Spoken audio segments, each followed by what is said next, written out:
华人就是亚洲人是40%，老墨白人20%，已经到这儿了。如果这个比例，就像有加州那儿很多人说，为什么我们华人不能就是我们就是能在学校里头占到40%呢？你想一想，咱们大家都知道，在这儿北部老墨，如果华人要35加规矩，你不是老要10秒，10秒，10秒钟。如果华人到了40%，老墨肯定比我们多50%，这学校里头变成90%都是老墨和老中。这学校这种不管是什么样的学校，不管是什么样的常青藤，你孩子愿意去。要我这个我们要严的执行规矩，说停就停。我是守规矩的。对，我刚才说那个学校那个事儿啊，学校那个事儿。你是问一个问题吗？抱歉，你是问问题吗？我是附和他那个问题。你是回答还是问？问他那个问题。问什么？这个回答先你问他一个。对，就你说那个学生比例，在那个加州比较不太正常，是吧？但是你如果看犹太人比例是非常高的。他在学校里面，只不过他归到白种人之后，他就会不很明显。你就看Emory学生基本上1/3犹太人，这儿有在白人里头，对，他不单列。对，这样的话，如果做 AA 对 Asian 最有利。如果把 Asian 如果说你要说化成这个其他人，我说归到白人或者怎么样，非常好的一个问题。你知道为什么吗？因为犹太人整体太少，你限制他和不限制他没有大意义。但是这个，但是你知道吧？因为他不对这个社会没有影响。如果这个在加州，如果他要不再限制的话，已经是华人，不是华人，就是整个亚洲人已经到40%了。白人和老墨他们其他才占20%。在这种情况下，你要没有任何，换句话说，这个天塌下来个儿大的饼，这个平权为什么一下到加州？加州我们这个亚裔人士已经变成个儿最高的，比别人高出1倍来，所以这个平权一下咱们发现消到咱们的脑袋上了。但别的州完全没有这种情况，这就是变成了一个我们这个就是亚裔人。我们一旦顶到头上了以后，我们怎么样子就应该话题就转了，我们怎么做领头羊的问题，而不是说呀，怎么这一下脑袋一下把帽子削到我的头上了？你明白吗？这是我的回答。你要不要共和党回答你这个问题？哎，对，共和党回答这个问题。那我说，我也有同样的concern和你，我也不是极端的共和党，也不是极端，我也是觉得，如果我孩子到一个学校去，绝大部分都是华人，那我们也是合同的。但是这又是一步步来。现在奥巴马要求高科技录取员工要按照种族比例，这就荒唐了，对不对？你首先你 company 都是 private， 你政府凭什么去管 private company， 对不对？第二，你凭什么说你不按照 qualification 去要人，要按照平权去分开？这个 nonsense， 对不对？如果你到你学校为止，我可能还不太反对你。可是你把这扩展到就业来了，这个 nonsense， 这对这个国家是个腐蚀啊！将来每一个医生也要按照比例谈，那你愿意给谁看病去啊 ？nonsense， 对不对？这就是杰林讲的，这些都是 gradually aggressively move on， 到最后他就得到结果就是 nonsense。所以我们必须要在 very beginning 很清楚的解释，不可以。我讲完了，我先完了。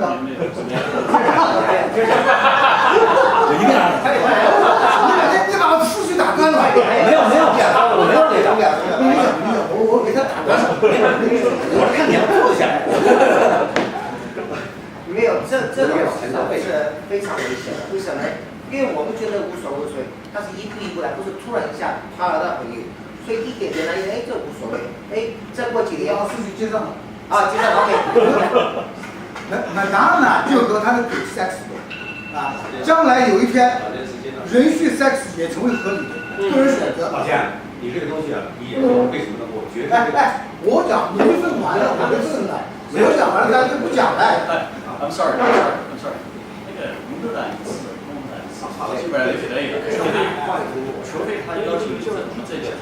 下面有没有什么？等一下，那个 Andy 放刚过来，给大家介绍一下，因为有新朋友来，这里有介绍名字。我叫 Andy 方，我是 Brilliant 的参与管理。然后你倾向于哪个党？我倾向于共和党。第一次变，头2次变在他那。对，那么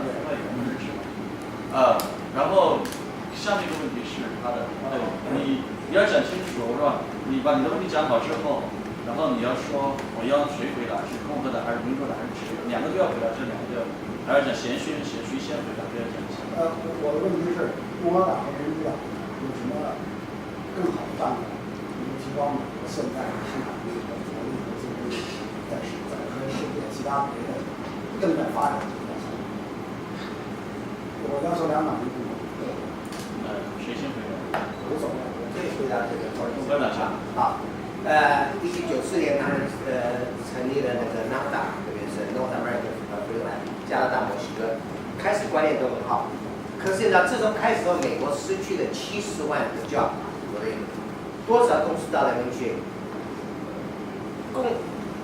民主党的本来就说啊，这样就 free trade 啊，因为这个几万个 tariff 慢慢过10年就减轻了。现在反过来，公司都跑到那边去了，而且回来卖我们是同价卖，不是说因为我在那个 labor cost 在墨西哥便宜价，所以那个共和党 Donald Trump 说我要停止这样，工作都给人家了，现在又谈什么这个Trans-Pacific TPP 这开玩笑，工作要在美国保留，我们要保留我们的 value， 从头到外面去了，那我们这个有什么 manufacture？ 我就讲这一块。共和党还有1分钟。我现在讲就是政治不正确啊，我们都是同胞，我就讲我的看法。我觉得一个国家要发展靠谁呀？共产党说靠最革命、最贫穷、一无所有的人。但是根据我们在2个社会经验，这么大半辈子经验，我们知道社会靠什么？就靠基因，就是靠基因，就是靠资本家，对吧？你过分点，这个国家我觉得对穷人已经造得非常好，我们不妨继续改进，特别里面大量的浪费，对不对？你看看奥巴马开未来，他的员工不要拿工资了，要拿 cash， 这种就是大政府带来的 corruption， 这个奥巴马民主党的政策带来的腐败，带来的浪费，他就是无边的好消耗纳税人的钱。那奥巴马说搞怎么好，怎么把 deficit 从10个 trillion 弄到了20个 trillion。好，时间到了，下面是民主党。刚才你跟朋友商量一下。好，关于经济这方面，我研究不是很多。就是民主党对于美国的经济，我的感觉啊，民主党就是走2头，一个是呢保障最穷人，就是像中国维稳似的，我就干钱，反正饿死人办法，撑死人不会办法，我就让吃的贼肥的人睡觉。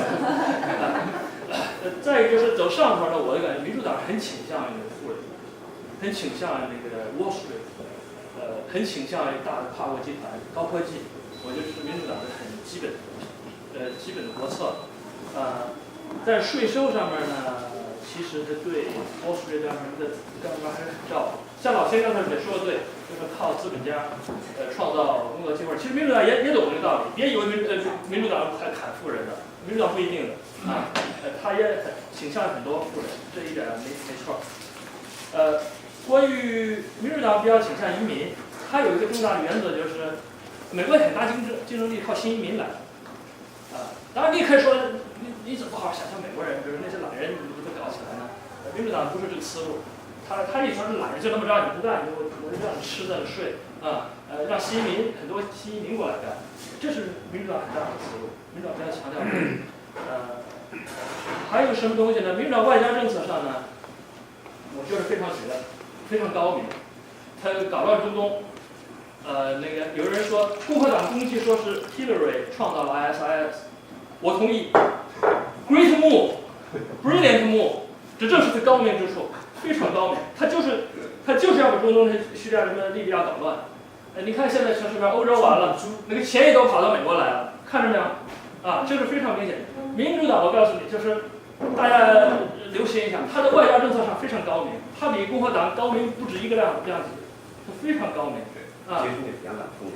好。跟我们现在我来，他这个关于这个，他就是这个贸易的问题啊。9秒钟，9秒钟。这个贸易，正是因为大资本家才鼓动这个政府去说搞这种什么 NAFTA， 为什么呢？他把它成本降低了，他这个美国的这些跨国公司，它的竞争力才增高。否则的话，他要留在美国的话，他东西卖不去，对吧？我没有这个什么。有没有别的问题了？我还有一个问题，这个问题就是说，现在吧，就是像我来说 undecided， 但是呢，我看了这个，就是说他对这个这个 super car 他这个9个法官是吧？这个趋势就是说。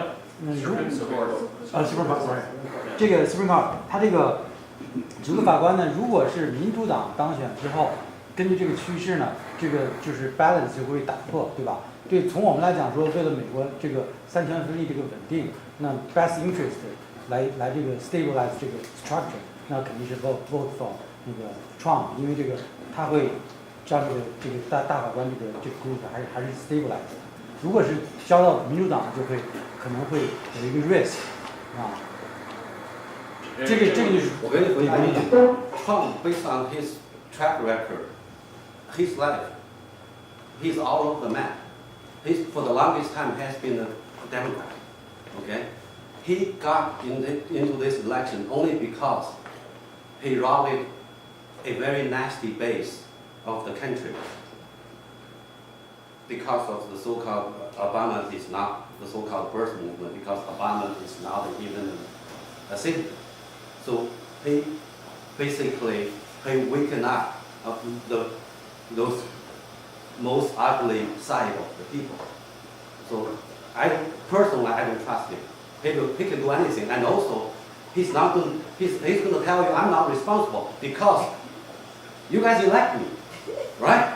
So I can do whatever I want.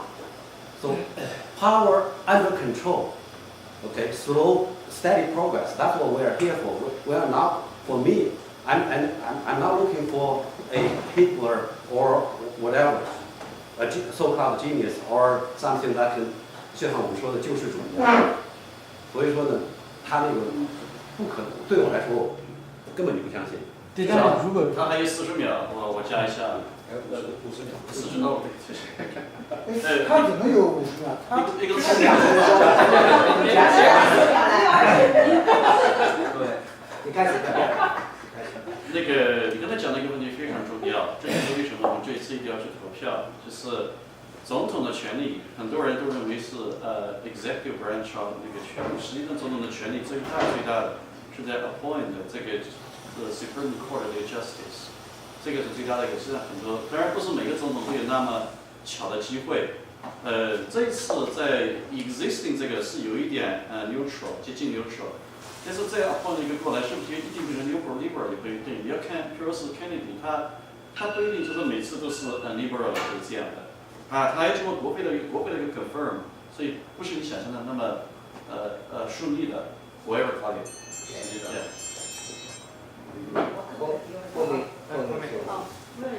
你是问问题是吗？两个党都要回答吗？两个党都要回答。好，那您这样讲。是这样哈，就是说很显然这次大选就是两个这个候选人呢都非常不得人心，大家对每一个都真的是各有诟病。所以呢，但是就是说，因为美国是个民主制度嘛，我们也知道这个候选人呢，也就是只是代表这个政党。那么就是说，对于我们选民来说，我们是真的是要从这个整个政党的角度去考虑呢，还是说就是因为我们有这个代表人这个 candidate 他们不是很完美，那我们就彻底把这个政党否认了。就是说我们应该怎么去，好像是透过现象真的看到每一个党的本质，然后做出我们正确的选择呢？就是请两个党都回答一下。谁先回答？都可以，共和党吧。共和党先回答。民主党先回答好了。所以我跟你们俩商量一下。对，你这问题问得很好，就是说这个到底选哪个党合适？怎么选？他的问题应该是怎么选？看政治。要看党还是看人？看党还是看人？对，这个问题我觉得是今天问的最好的一个问题。为什么呢？我说我个人的看法啊，当然我代表不了希利人，因为说实在我也不知道他想什么，我哪知道他想什么？我只是说我自己的看法。说实在的，选党派选人，我觉得都差不多，选哪个党都 no big difference。说实在，我也在微信里头说了，关键就在咱们自己。咱们自己，比如就说咱们华人是 Chinese American， 咱们自己不行，什么党都没用，你投哪个都没用，没人在乎。咱们势单力薄，没人在乎。反哪个也没用，投哪个也没用，关键都在自己。一切，咱们自己必须要有作为，不能混吃等死。说这话很难听啊，但是我从我个人的结论，我接触很多华人就是这么一种状态，就是混吃等死，没有任何作为。这死路一条不行的，我举个具体例子，比如说 H1B， 就工作签证是吧？有人说，减少 H1B， 这华人新移民就不行了是吧？就没名额了。说增加 H1B， 好，增加 H1B， 你华人的移民技术移民也不一定就会多少，为什么呢？就很多 H1B 名额都被老印抢走。也就是说，不管是减少还是增多，你自己不行，都没戏。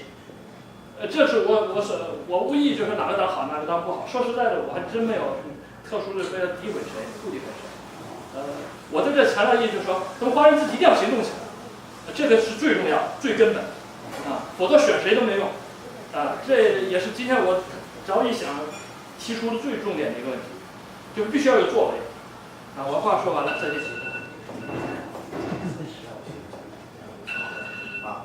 现在的看法就是两个党两个人，没有一个人100%的赞成他们的个性和他们的做法。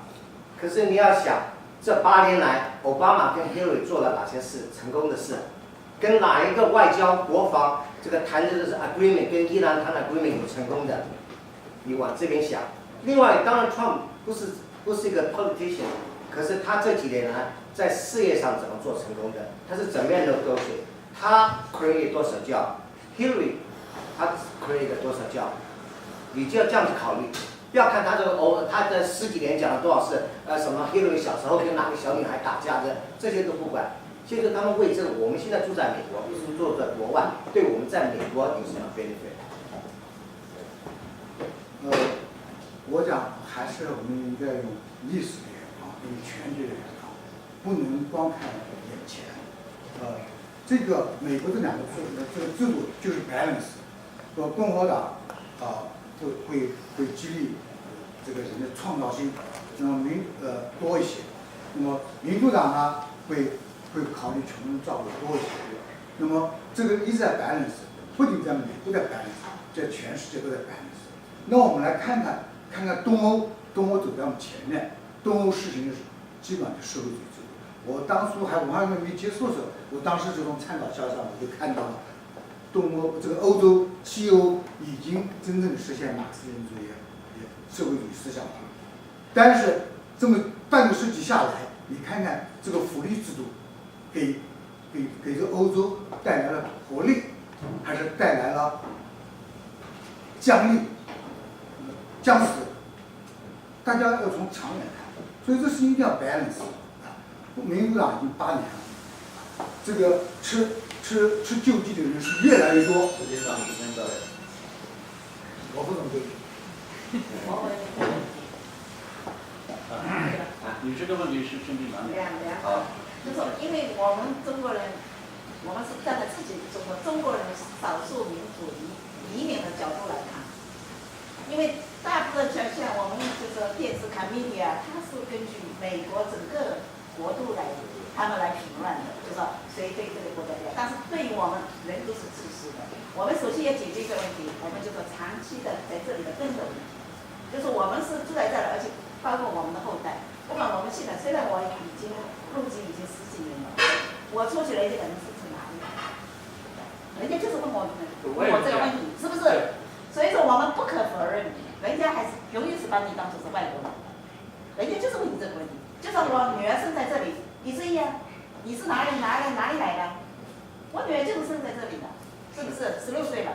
你问题是不是？你的问题。对，我的问题就在这里。我们的根就是我们是移民，移在这个国家，我们跟本地出生多少白人和在黑人都是不同。说实在，我们可能华人是最低等的。说实在，在外面那个政治就是那个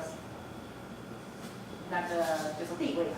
说实在的，人家嘴巴里不讲。所以说，就说明我的问题现在是这里。你共和党如果大选，比如说对于我们中国人来讲，对这个问题的有什么好处？将来就是我们在这里的稳定有什么好处？民主党对我们将来就是说中国人来这个族裔来讲，就是我们自己的族裔来讲有什么好处？是，等一下，你们三个是学派，你们三个学派，我站上你讲，那就老秦先讲。我觉得这个问题就是事实上是两回事啊。选大选选哪个党和我们华人要不要争气，实际上这两个是不一回事，不能用这个问题来代替这个竞选的问题啊。那么作为竞选来讲啊，那我觉得共和党相对来说，它更主张、更看重人类自我奋斗，看重个人的努力。那么我们华裔是个什么群体？我们华裔哪怕是偷渡来的，他们都是勤勤恳恳，靠自己的双手，靠自己的双脚，对不对？从这点上讲，共和党更适合我们。我曾经写过一篇文章叫《华裔不相离眼泪》啊，我们有一个女孩子从北京来嫁个美国人，结果来了以后咱们好啊，她最后就一个人奋斗，她为了她女儿上学，她一个人打2份工啊。我有一次在朋友家看到她，我非常感动，我为她写了一篇《华人不相信眼泪》。从这点上来讲，我们和